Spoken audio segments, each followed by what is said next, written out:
Hello, everyone. Welcome to Senioropedia, the everything how-to guide for seniors and caregivers.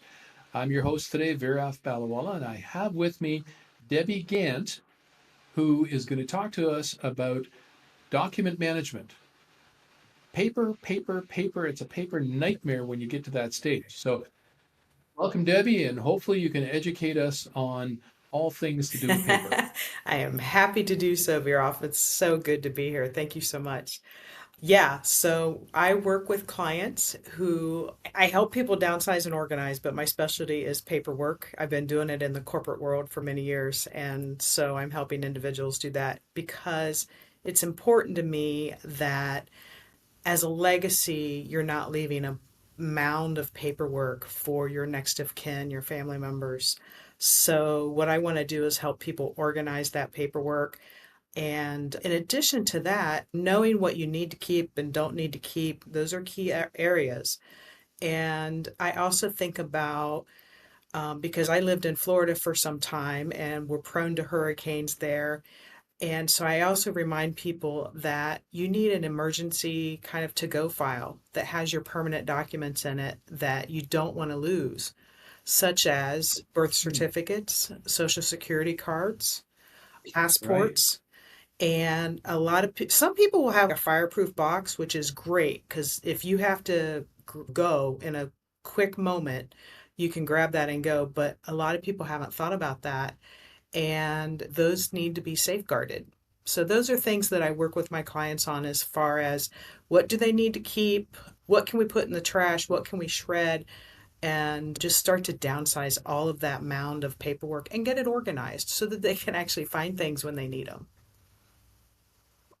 Well, being in the estate sale and online auction business, we see a ton of examples where the kids are now dealing with everything in the home after the parent has passed away. And one of the biggest physical challenges that they have is going through the mounds of paperwork, whether it's old tax returns or, all these other documents, and trying to go through one at a time, because sometimes you have things that are hidden that are important. It's true. You can find a gem inside the paperwork, and so you do have to look at everything. In my corporate career, I'll just mention I have reviewed over 25,000 boxes of paper Wow. just to determine what we can get rid of and what we have to keep. But I just saw an article the other day. It was from a 2023 report, and it said that there's $1.7 trillion dollars sitting around in unclaimed 401k accounts. And Wow. it equated to approximately 56,000 per individual that's been unclaimed. And part of that is because of this paperwork nightmare.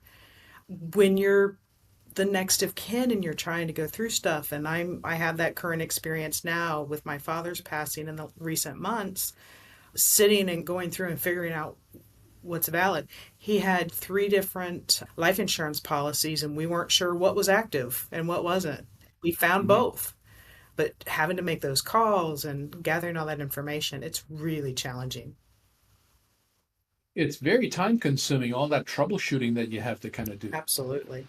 Yeah. And of course, who has time these days to do just about anything? Because we're always so busy running Yeah. around trying to get our own lives in order. Exactly. And then when something like this happens, as you said to your dad, which I know was very recent, and so sorry that that Thank happened you. to you, our condolences. But, it's a nightmare to deal with after the fact. Absolutely. And, I can tell you that we have in the past, when we've been doing the clear out and the downsizing for people whose parents have passed away, we have found cash, sometimes mounds of it hidden Oh my away goodness. in the paper Yeah, files. I believe it. Yeah. Wow. I'm really And good at what so I do. so what do you recommend in terms of, how do you deal with it? Because I know one of the things that a lot of our parents, our parent clients Mhm. say is, geez, I really don't want our kids to have to deal with it. So they try to start a little bit earlier before they have to deal with it, Mhm. right? And so at least then you can do it on your own time. So tell us some of the horror stories and things that you've experienced. I've seen it all, and I have no judgment. We all have that one drawer, maybe some of us have six, that just has stuff in it Yeah. that we don't know what to do with. And it just gets filed away. But I have a process where, like, I go in and I just dig in, whether it's a file cabinet, whether it's a stack of papers, and I sort it.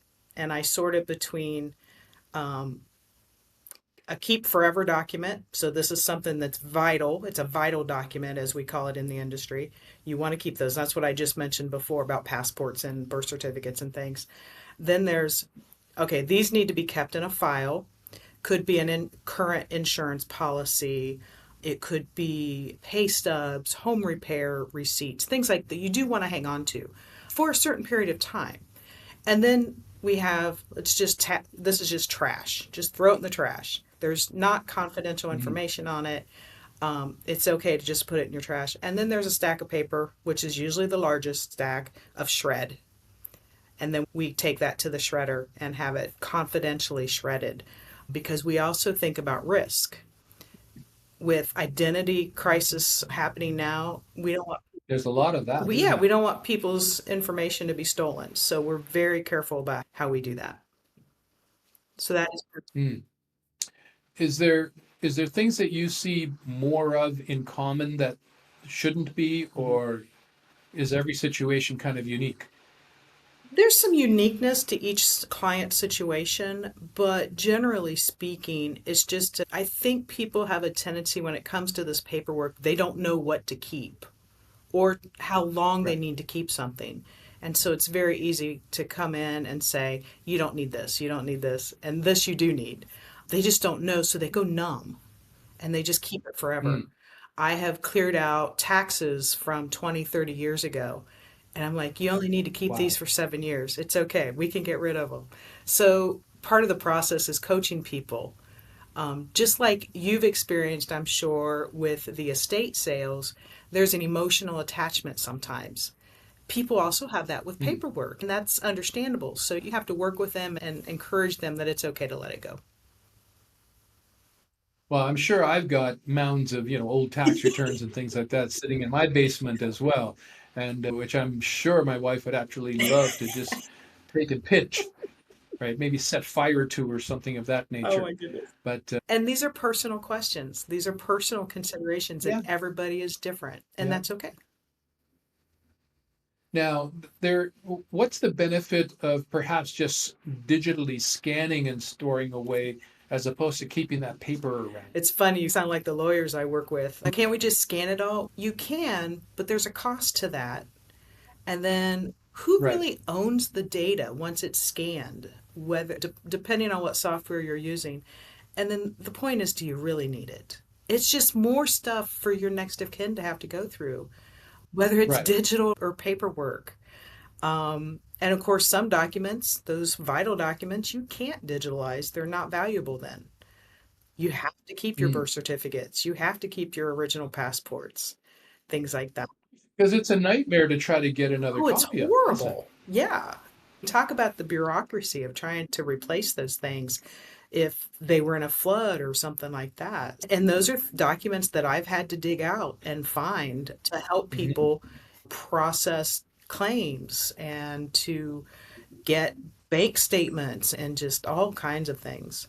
Um, but that also reminds me I too, do. because what happens when we depart this earth and nobody knows how to get into our cell phone? Nobody knows how to get into our email, which we may have bank statements coming to, but nobody can access Yeah. it.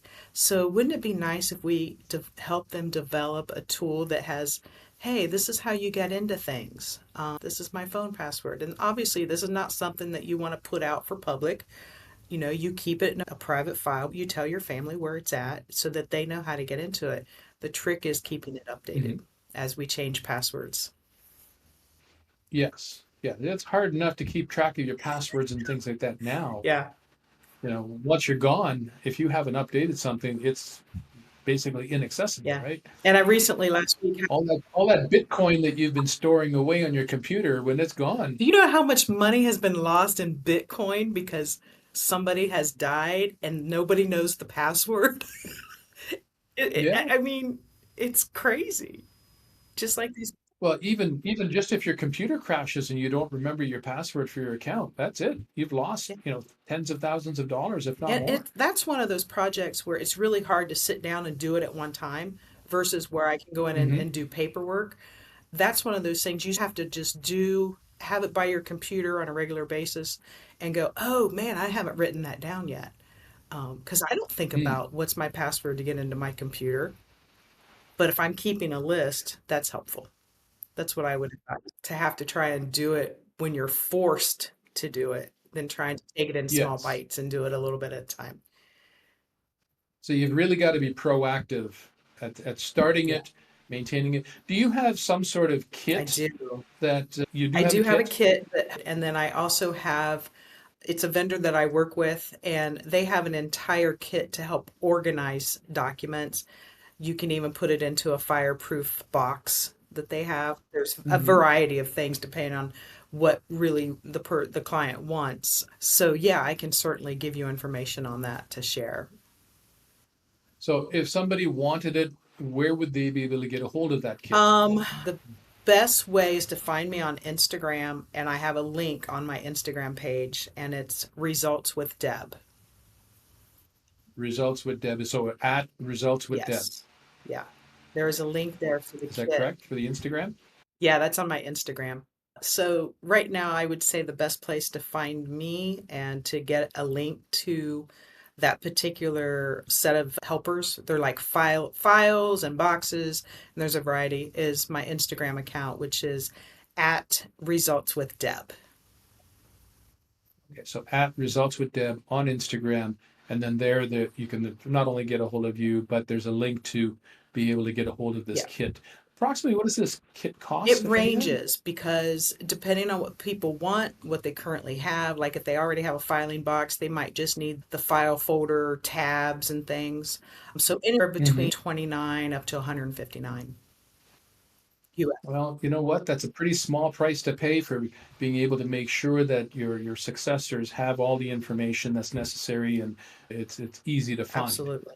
because otherwise it can be a real nightmare and we don't want nightmares. We already have enough of them as we Yes. go through And our if lives. anyone wants to DM, I can give them some additional tools as well. All right, great. Deb, thank you very much for joining us today. This has been a great eye opener, great educational session. And I'm going to have to go down and start going through that pile of stuff that I have just in order to keep my wife That's happy. right. You know what they say, happy wife, Happy happy life. life. I'll come You out. take care. Take care, Vera. Thank you. Bye Bye. bye. If you like this episode, then subscribe, like, share, and most importantly, register for upcoming notifications at senioropedia.com.